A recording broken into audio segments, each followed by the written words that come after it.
So this video is a little different because I'm not home in my little private room in a parking lot, as you can see and possibly hear from the traffic. But bear with me. So, telling the story of how this all even began. So I grew up in Raleigh.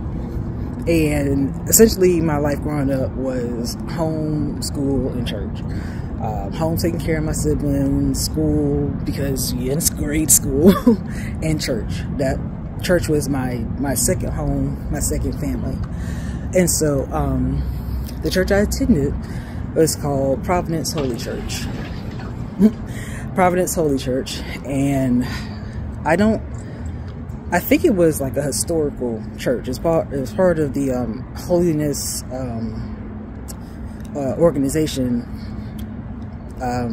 But yeah, I think it was like a historical church. And so our original pastor was Pastor Buckham. He went off somewhere. I don't think it was anything bad or anything, just, you know, change happens. And so then we got the Stancils. So Pastor, First Lady, so Manuel Stancil, Sonia Stancil, and then their two kids, Preston and Dana. And so I don't remember how old I was when they first got there, but I was young. I want to say maybe 4th or 5th grade. It was definitely a little bit before middle school because Preston and I went to the same middle school. So they were the first family. They were the new leaders of the church. Cool. And then with black churches, if you're watching this and you're not familiar, with particularly black churches in the South, the pastor, his wife, and their kids, because it's usually a male pastor, they're the first family. Like he's the leader of the church, but the family is also like the example of family leadership. They're like kind of in a way like I was gonna say second parents, not necessarily second parents, but definitely some authority figures. It's a big deal.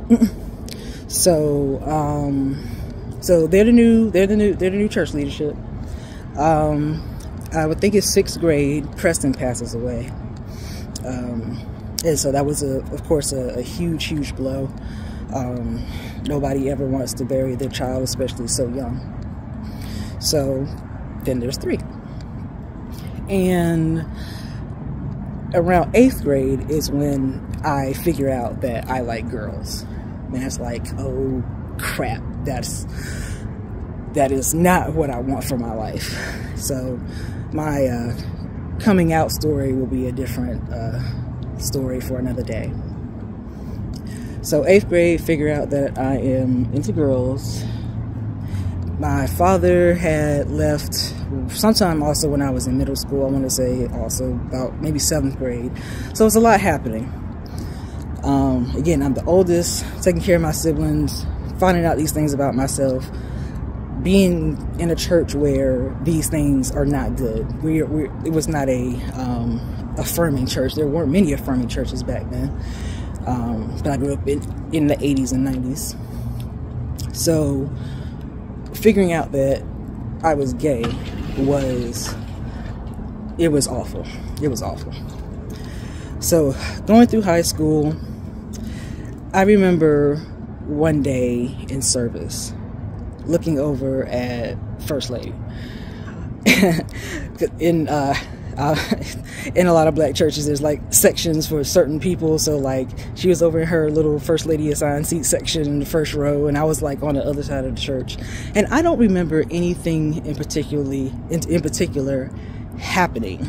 Like there's nothing abnormal about the service or anything like that. But I remember looking over at her and suddenly seeing how sad she was and how lonely she was. Like I saw it in her spirit.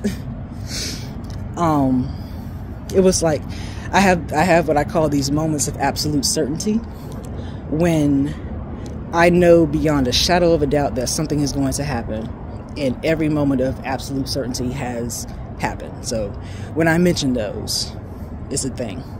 So this was, I want to say, the first of 3 moments. where I looked at her and saw what I saw. And I think part of what enabled me to see it is I was also sad and lonely, going through what I was going through, and thinking to myself, I don't want anyone else to feel like that, and I want to be her friend. Weird as it may be, I honestly looked at her that day, saw what I saw, and said, I want to be her friend. I think it's also around this time that my mother had perhaps asked her to be my mentor. When I came out about this to my mother, she reminded me of that, because I vaguely remembered that arrangement. So let's say between both my moment and my mother's request, First Lady and I started to spend time together. And initially, it's I guess the purest of connections. She's more of a role model, kind of, taking me under her wing. I see her as a kind of like the cool adult that I get to hang out with. And also, there was I'm trying to figure out how to even say this, but so anyway, let me just keep going. So we're spending time together. Not anything inappropriate, not anything abnormal, but we're getting closer, and we get close enough that she starts to be more open with me emotionally, just about how she feels about things about her marriage that honestly didn't surprise me, but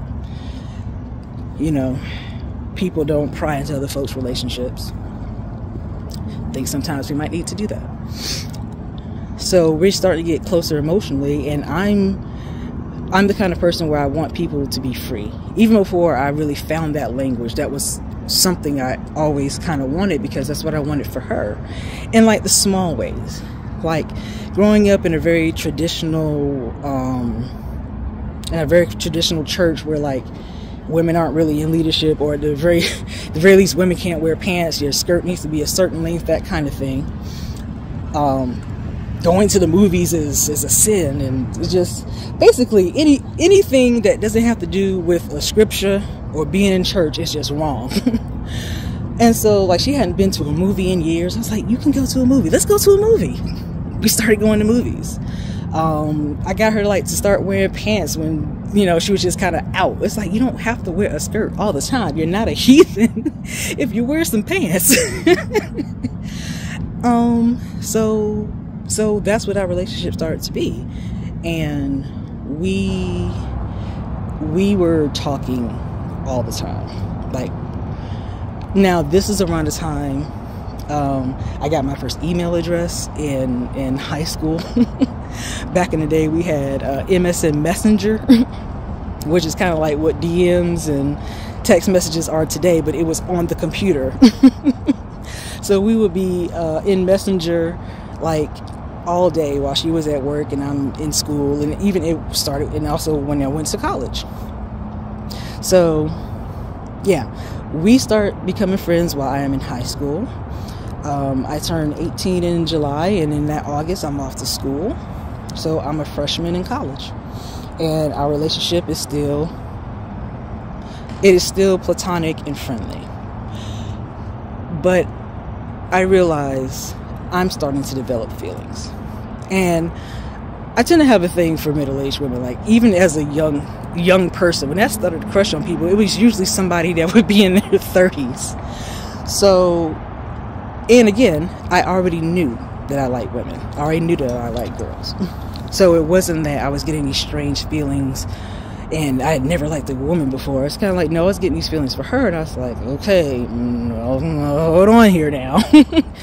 I remember having a conversation with God. I was like sitting on my little twin bed in my dorm, having a mental conversation about these feelings I knew I was starting to develop and what I was going to do. For the most part, the automatic answer to myself was no.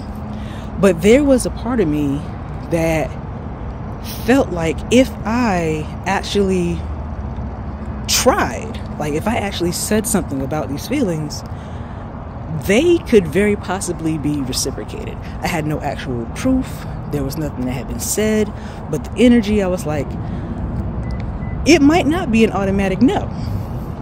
So I did ponder that, but I also pondered that she was a married woman, despite how I felt about her marriage based on what she had told me. The fact that she's the first lady, all these other factors that, of course, are very good reasons to not mention these feelings. One thing that didn't occur to me, though, was the age. Another thing that did not occur to me was she had watched me grow up.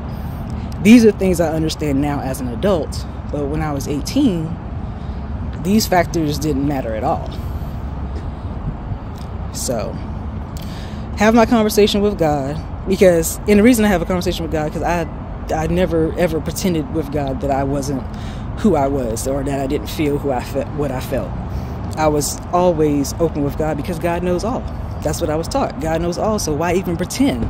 If I can't talk to anybody in freedom and being all of who I am, or if I can't talk to anybody, it's to God, it's the Spirit. There are things I've never told a human being, but I have no shame in knowing that God knows this about me. And that's the thing, I don't feel shamed in my conversations with God. I only ever felt shamed in my conversations with people about what they said God thought of me. But again, that's another day, another story for another day. So ultimately I decided, no, I'm not going to say anything. I'm not going to risk it. It would be in poor taste if I tried. I care about this woman. You know, I want her to stay in my life. We can just stay friends. I decided this on my own at 18. Even though I knew I had feelings.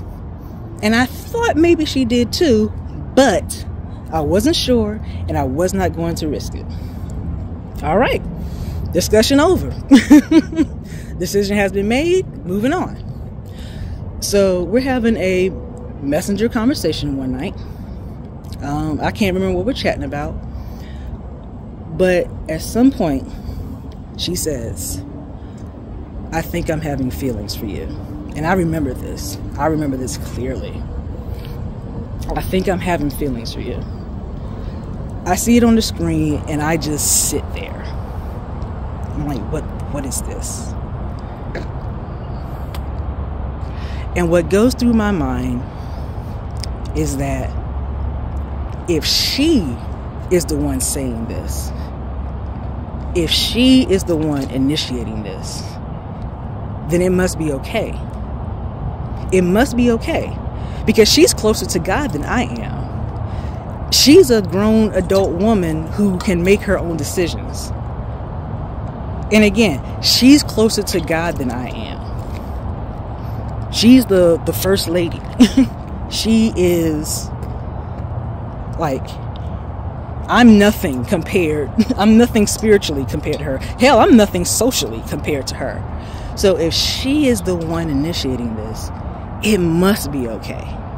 It must be okay. And by then, I was probably calling her Sonia, but she definitely became Sonia and no longer First Lady. So we talk about it. I can't remember how the rest of the conversation goes, but I know we talk about it. I probably tell her about my feelings too, because at this point, I have no reason not to, right? I have no reason not to tell her. So we talk about it.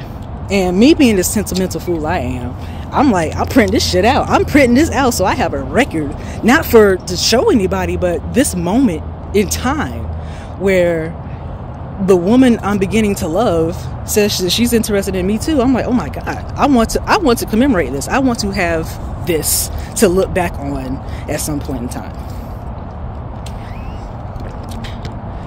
Clue number one, this was fucked up.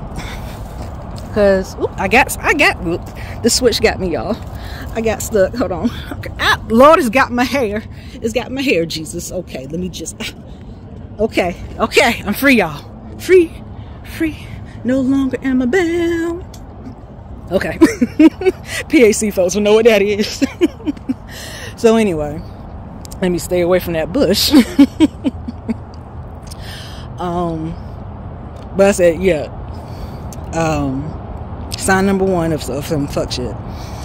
I told her I printed it. She told me to get rid of it.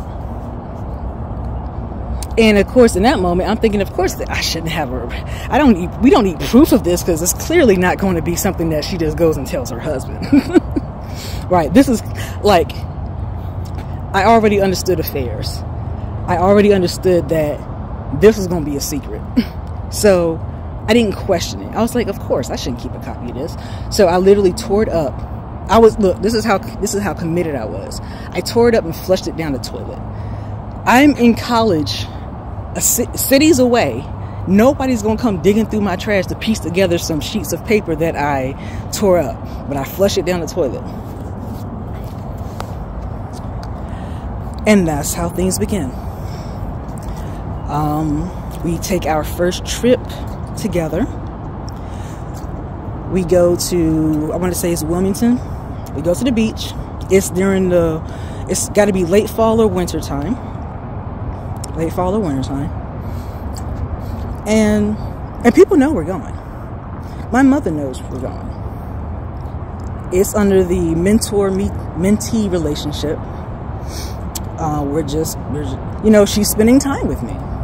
The troubled gay youth. So spending time with the first lady makes a lot of sense, because, maybe she can get my spirit right and, make me like men and pray the demon out of me. I don't know what people are thinking. That's probably what they're thinking. But again, the highest of the high in terms of spiritual hierarchy. Nobody would question her spending time with anybody or any youth. Nobody would question her spending time with any youth because of who she was in position and who she was to us personally. Nobody would ever distrust her. Nobody had a reason to. So we go to the beach, and this is the first time we're together. And for me, this is the first time I've been with anyone. Even when I was trying to be straight, I never was sexually intimate with any men. There were some experimental times with a couple of other girls, but nothing like really deeply sexual. Like, clothes wasn't coming off. It was mainly just like in a little chest area. So this is my first time being fully intimate with someone.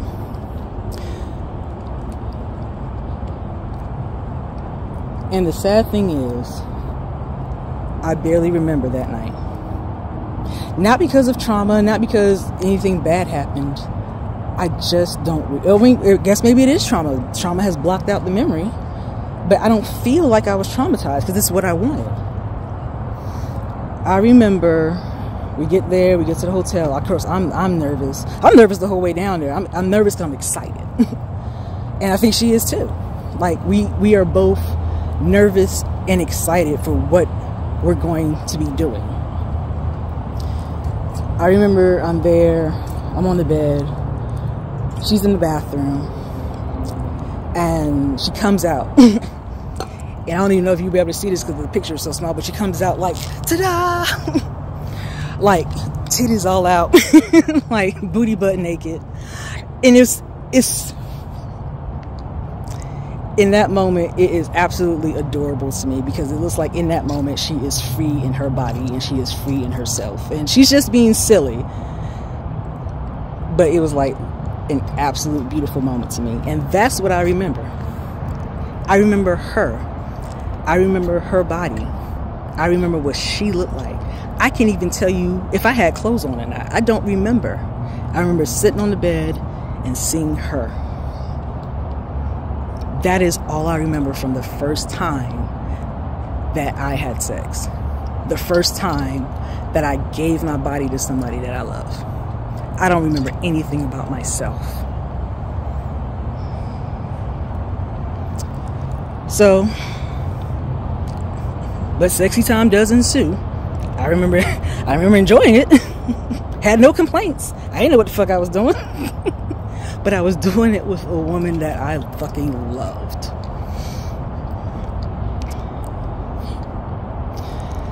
The other thing I remember is us having a meal.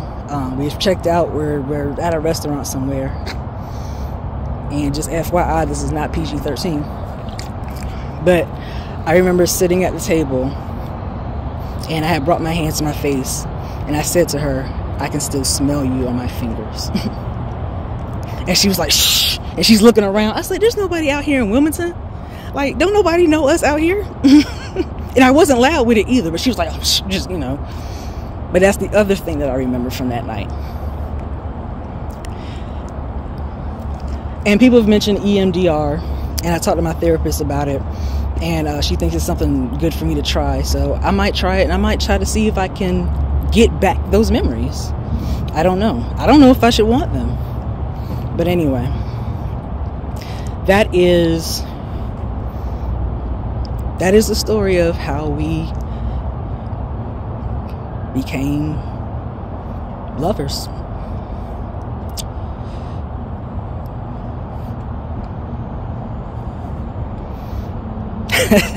I'm sitting here, I'm just silent now. I'm like, I don't even know if there's anything else to say or share. It's the first time I've seen a black woman with pink nipples. That was also very interesting to me. I hadn't been exposed to very many shades of women underneath their clothing. So, yeah. And I don't even remember if I had my first kiss with her that night. I feel like I did. But I also do remember some times where we would be intimate and I would go to kiss her and she would stop me. And I've since learned that people do that when they don't want to form an emotional bond with the person they're fucking. Because they need them to stay emotionally distant. They need them to stay an object. I don't know if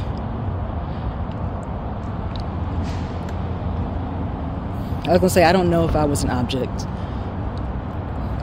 I'm going to mention duality again, because the truth that I'm living right now is that there are two truths. One truth that is a much smaller truth now, but one truth is that she did have feelings for me.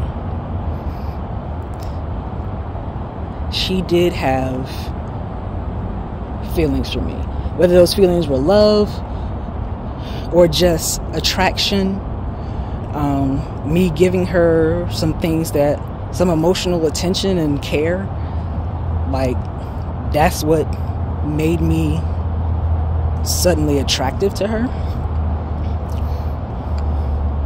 Yeah, maybe that's what it is. But the other truth is that I was never someone that she loved or cared about and was a target the entire time. But I don't think somebody who